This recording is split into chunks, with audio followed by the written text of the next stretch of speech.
Bapak Ibu Saudara, katakan di kiri kanan shalom. Damai sejahtera Allah yang melampaui akal kehidupan kita, akal pikir kita, memelihara hati dan hidup kita tiap-tiap hari. Shalom Allah itu mengalir tanpa dibatasi oleh segala soal-soal hidup kita setiap hari. Itulah baiknya Tuhan. Bapak Ibu Saudara, sesungguhnya kita di Papua ini satu kehidupan orang percaya yang patut bersyukur. Mengapa bersyukur? Karena kita leluasa beribadah, pergi ke gereja. Karena itu pun masih banyak orang yang ada di luar ibadah, di luar bait Allah, lupa Tuhan. Beberapa waktu yang lalu beberapa kami pendeta yang sempat ke Turki, di sana susah. Tidak terlihat bangunan gereja. Gereja adalah orang-orang percaya. Kami sempat melihat tempat-tempat atau bagaimana Rasul Paulus memberitakan Injil di Smyrna, Pergamus, Tiatira, Efesus. Sudah tinggal puing-puing. Tidak ada lagi bangunan. Dan di tempat-tempat kami kunjungi tempat-tempat pemberitaan Injil. Ya. Itu kita tidak boleh menyanyi. Tidak boleh juga berdoa. Tidak boleh kedengaran puji-pujian. Diusir. Jadi betapa sulitnya sebenarnya pemberitaan Injil zaman lampau bahkan sampai hari ini. Bagaimana Paulus berjalan dari satu tempat, satu jemaat kepada jemaat yang lain jauh. Dari satu jemaat Tiatira ke Efesus hitung jam, bukan menit. Di tempat-tempat Injil bertumbuh, Injil disampaikan. Tidak semudah dengan kita di Papua leluasa bangun gereja, tidak. Gereja itu orang-orangnya. Ya berdoa di situ sudah, di keluarga itu sudah. Tidak terlihat bangunan. Karena kita patut bersyukur oleh karena keleluasaan kita untuk menghampiri Tuhan. Jangan lupa Tuhan, karena Dia genggam nafas hidup kita setiap saat. Dia pemilik hidup kita sampai batas kapan? Kita tidak tahu. Kan selangkah bisa aja selesai. Karena itu patut disyukuri setiap saat hidup ini. Bapak Ibu Saudara, tidak terasa ya, kita sudah ada di minggu pertama bulan Oktober. Ya. Memasuki triwulan ke depan dengan tema besar tentang pemberdayaan dalam kehidupan pribadi, rumah tangga dan gereja Tuhan, dunia di mana kita ada. Memberdayakan hidup kita. Yang tentu dasarnya adalah bagaimana hidup kita dengan sang pemilik. Itulah Tuhan. Apa yang diceritakan dalam bacaan kita ini tadi dari Kidung Agung, itu sesungguhnya berisi syair-syair tentang cinta dan kasih. Ya, yang itu dimiliki oleh setiap manusia, punya cinta kasih. Dalam ayat yang ke-8 dikatakan, dengarlah kekasihku, lihatlah, ia datang melompat-lompat di atas gunung-gunung, meloncat-loncat di atas bukit-bukit. Ada suasana sukacita. Memberi makna kekasih yang datang dengan girang, dengan riang. Seperti melompat di atas gunung, bukit, yang menunjukkan kegembiraan, kerinduan, yang begitu mendalam. Gambaran kekasih yang bergerak dengan cepat, yang penuh semangat untuk berjumpa dengan yang dicintainya, yang dikasihinya. Kekasihku serupa kijang atau anak rusa, ayat yang ke-9. Lihatlah ia berdiri di balik dinding kita, sambil menengok-nengok melalui tingkap-tingkap dan melihat dari kisi-kisi. Memberi gambaran makna bahwa kekasih dibandingkan dengan kijang atau anak rusa yang bermain di padang dan di lereng bukit. menunjukkan kecepatan dan kegembiraan dalam mencari kekasihnya. Kekasih yang berdiri di balik dinding, menengok-nengok melalui tingkap dan kisi-kisi, menunjukkan kerinduan dan keinginan untuk melihat dan menjumpai kekasihnya. Demikian juga dengan ayat yang ke-10. Kekasihku mulai berbicara kepadaku, bangunlah, bukan tidur. Bangun, manisku, jelitaku, marilah. Memberikan makna kekasih, membangunkan kekasihnya. Mempelai pria kepada mempelai wanita. Dengan panggilan yang mesra, manisku, jelitaku. Untuk menyaksikan satu perubahan musim yang indah. Ini menggambarkan ajakan untuk bangun dan bekerja bersama. Tidak ada orang bekerja sambil tidur toh. Bangun, bangkit, berdiri, beraktivitas. Yang menandai awal dari kegiatan bersama, kerja bersama yang dipenuhi dengan gairah cinta dan kasih. Tentu hubungan ini tidak hanya bersifat emosional, tetapi juga mengajak jemaat untuk berpartisipasi aktif dalam pekerjaan Tuhan. Banyak pekerjaan Tuhan. Melalui panggilan kesaksian, persekutuan pelayanan. Dan ini mencerminkan panggilan Kristus kepada jemaat untuk dapat terlibat dalam misi pelayanannya. Di mana saja, bagaimana Kristus dinyatakan, diceritakan, dibagikan, disaksikan. Karena lihatlah ayat yang ke-11. Musim dingin telah lewat, hujan telah berhenti dan sudah lalu. Memberi gambaran musim dingin dan hujan sudah dilewati. Menandai awal musim bunga dan perubahan alam yang begitu indah untuk dinikmati. Gambaran suatu perubahan dan masa yang suram ke masa yang penuh keindahan dan kegembiraan yang harus dihadapi. Dari masa kesedihan atau penantian dan dari masa baru ke masa baru yang penuh harapan, penuh impian. Ini menunjukkan bahwa jemaat juga diundang untuk merayakan kebangkitan iman dan kehadiran Kristus dalam hidup mereka. Kalau Kristus hadir, pasti ada semangat, ada sukacita, tidak suam, tidak apatis masa bodoh. Tapi kehadiran Kristus memberi kita sukacita, kegembiraan, semangat untuk terus melakukan yang terbaik bagi Tuhan lewat pelayanannya sebagai umat Tuhan. Ayat yang ke-12, di ladang telah nampak bunga-bunga. Tibalah musim memangkas, bunyi terkukur terdengar di tanah kita. Bunga-bunga mulai tumbuh di ladang menandai musim memangkas, ya, memotong. Bunyi terkukur menambahkan keindahan dan kegembiraan musim bunga.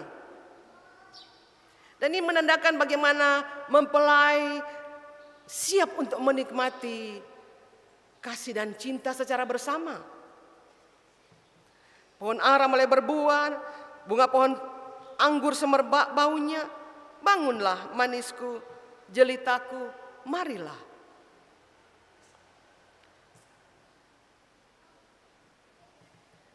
Pohon ara mulai berbuah dan berbunga, pohon anggur semerbak baunya menambahkan keindahan, kesukacitaan di musim bunga.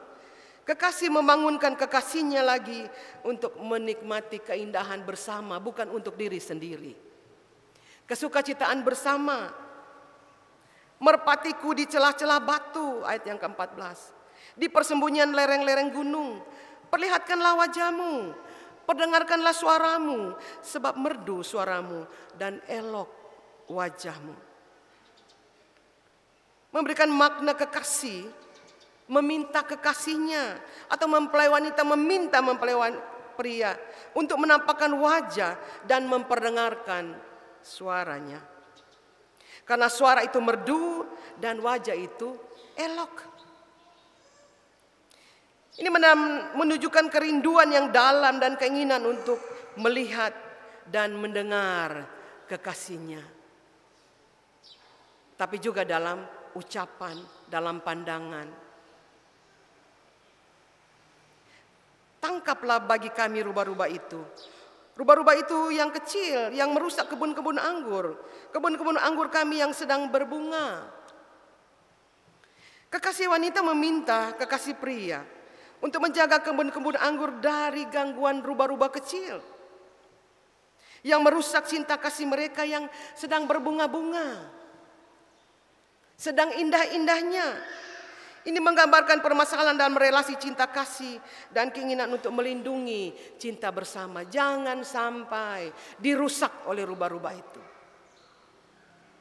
Mereka berdua perlunya menjaga hubungan cinta agar tetap utuh dari segala gangguan dari luar. Ini makna yang menunjukkan adanya tanggung jawab dalam kehidupan bersama sebagai keluarga, sebagai jemaat untuk melindungi iman kita dari pengaruh-pengaruh negatif duniawi. Pengaruh-pengaruh dunia yang begitu kuat merampas waktu kita untuk beribadah, merampas waktu kita saat kita mau berdoa. Sibuk dan sibuk. Tidak apa-apa sibuk untuk hal-hal yang positif. Tapi kok sibuk hanya untuk sesuatu yang negatif, yang sia-sia, yang sementara, yang fana sifatnya. Itu tidak akan menambahkan cinta kasih yang dimiliki. Justru itu menjadi rubah-rubah penghalang dalam perjalanan membangun cinta kasih. Dari mempelai, kedua mempelai. Kekasihku kepunyaanku dan aku kepunyaan dia yang menggembalakan domba di tengah-tengah bunga bakung. Kekasih wanita mengakui bahwa kekasih pria adalah miliknya, kepunyaannya. Ataupun sebaliknya. Kekasih pria mengembalakan domba di tengah-tengah bunga bakung. Menunjukkan kasih dan komitmen yang kuat dalam relasi mereka berdua. Relasi cinta yang mereka bangun, yang mereka miliki. Nah, hal ini juga menegaskan komitmen satu dengan yang lain dalam hubungan cinta kasih. Ini mencerminkan kesetiaan dan cinta yang secara eksklusif, secara khusus, yang mirip dengan cinta suami dan istri, di mana tidak ada tempat bagi orang lain untuk merusaknya, karena dibangun di atas cinta yang paling kokoh. Itulah Allah sendiri, sumber cinta kasih yang diletakkan dalam diri manusia, pria maupun wanita. Ayat 17 dikatakan, sebelum angin senja berembus dan bayang-bayang menghilang, kembalilah. Kekasih wanita meminta kekasih pria untuk kembali sebelum angin senja berhembus dan bayang-bayang menghilang. Menunjukkan satu kegembiraan dan keinginan untuk bertemu sebelum malam tiba. Bapak Ibu Saudara persekutuan yang dikasihi Yesus, dari bacaan kita Kidung Agung pasal 2 8-17 menggambarkan satu kegembiraan dan kerinduan yang dalam relasi cinta kasih yang penuh dengan kasih Tuhan. Kekasih yang datang dengan cepat dan riang berbicara tentang panggilan yang begitu mesra dan mengajak kekasihnya untuk menikmati keindahan alam secara bersama. Bukan hanya dinikmati sendiri. Alam ciptaan Tuhan yang perlu diperhatikan dan bertanggung jawab atasnya. Perubahan musim dan musim dingin ke musim bunga digambarkan sebagai perubahan dari masa suram ke masa yang penuh keindahan. Hidup kita ini kan berubah-berubah. Ya, tidak selalu senang terus. Tidak selalu riang terus. Tapi ada celah-celah yang membuat kita menghadapi satu kondisi yang kadang-kadang kita bilang, aduh saya tidak suka ini. Tapi itu yang dihadapi. Terus mau apa? Mari kita bangunkan cinta kita kepada sumbernya, yaitu Allah.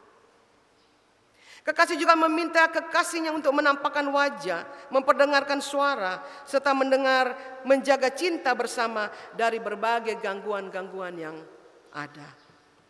Keseluruhan ayat ini menunjukkan kasih dan komitmen yang kuat dalam relasi cinta.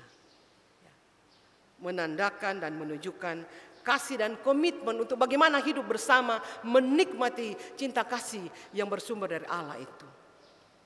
Bapak Ibu Saudara, inilah gambaran hubungan mempelai perempuan sang kekasihnya dalam kerangka relasi hubungan dengan hubungan gereja dan Tuhan Yesus. Gereja adalah jemaat, umat Tuhan, dan Kristus adalah kepala. Sebagaimana jemaat tunduk, sebagaimana istri tunduk kepada suami, demikian juga suami mengasihi istri. Kita tunduk kepada suami, demikian juga jemaat kepada Kristus. Makna dari cerita ini, bacaan kita memberi pengertian bahwa relasi antara gereja dan Yesus Kristus harus selalu berlangsung, harus selalu terjadi dalam suasana kerinduan dan keterikatan emosional yang dalam. Hal ini diungkapkan melalui kehidupan yang memuji keberadaan dan kehadiran Kristus dalam hidup sehari-hari. Artinya, bagaimana cinta kita sebagaimana kepada suami, begitu juga cinta kita kepada Kristus. Dilambangkan dengan kita rindu ketika kita ada bersama dengan Tuhan. Ada kerinduan yang dalam. Saya rindu cari Tuhan. Saya rindu menyembah Tuhan. Saya rindu memuji Tuhan. Karena Dialah sumber hidup kita. Allah menciptakan kita supaya membangun relasi yang indah dalam cinta kasih bagi Dia. Hal yang berikut bahwa terdapat keterbukaan mendengar suara Tuhan. Suasana kerinduan dalam keterikatan emosional ini. Tetapi juga ada kerinduan untuk mendengar suara Tuhan melalui kehendak-Nya. Bapak Ibu, bagaimana kita bisa mendengar suara Tuhan? Lewat kesaksian hidup, lewat kebenaran yang terus disampaikan. Di mana saatnya hari-hari ini gereja tidak bisa lagi kita bermasa bodoh, kita terhadap kondisi yang sedang terjadi, biar sudah jalan saja. Tapi gereja harus membangun dan bekerja keras, karena waktu ini adalah waktu musim memangkas. Gereja juga harus hadir untuk bagaimana dengan situasi sosial yang terjadi. Kebangunan atau kebangkitan gereja untuk berkata lebih dan lebih lagi maksimal dalam perubahan sosial dewasa ini. Gereja harus tetap dalam kerangka kehendak Tuhan, sebab Tuhanlah yang menggembalakan domba-dombanya. Dia gembala agung, kitalah domba-dombanya. Mari bangun hubungan kita yang selalu dipenuhi dengan cinta kasih dari Allah, dari sorga. Sehingga kita mampu menuangkannya, membagikannya dalam hubungan dan sesama, tapi juga hubungan dengan alam. Bila Tuhan menolong kita untuk terus berjalan dalam cinta kasih Allah, dalam kerinduan yang dalam perjalanan hari-hari hidup. Kita tidak tahu perjalanan hidup sampai kapan. Tapi semakin kita mengenal sumber cinta kasih itu, maka kita akan terus mencari Dia. Pencarian kita akan Dia, akan terus memperbaharui hidup kita, menguatkan kita, menapi berbagai-bagai tantangan, rubah-rubah kecil yang menghalangi kita untuk mencari Dia, untuk bersekutu dengan Dia, untuk memuliakan nama Tuhan. Bila Tuhan memberkati firman-Nya menjadi kekuatan bagi kita dalam perjalanan hidup sebagai orang-orang yang terus mengasihi Tuhan. Perjalanan yang dipenuhi dengan cinta kasih Allah Bapa di sorga. Amin. Bapak Ibu Saudara kekasih dalam